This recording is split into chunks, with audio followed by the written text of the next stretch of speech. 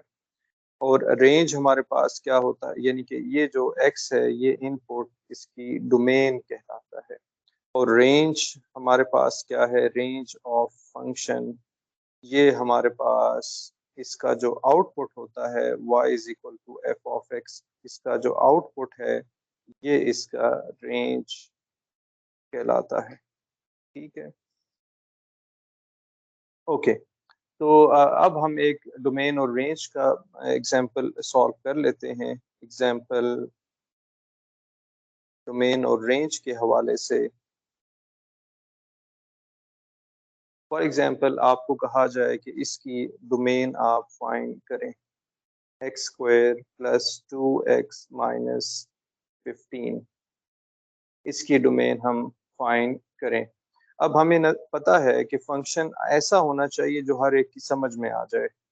यहाँ पर अगर हमें इसका मतलब ये है कि अंडर रूट के अंदर यहाँ पर कहीं पे नेगेटिव नहीं आना चाहिए, उसको अगर हम अवॉइड कर लें तो ये हमारे पास डोमेन होगी। यहाँ पर हमने डोमेन फाइंड करनी है, फाइंड डोमेन।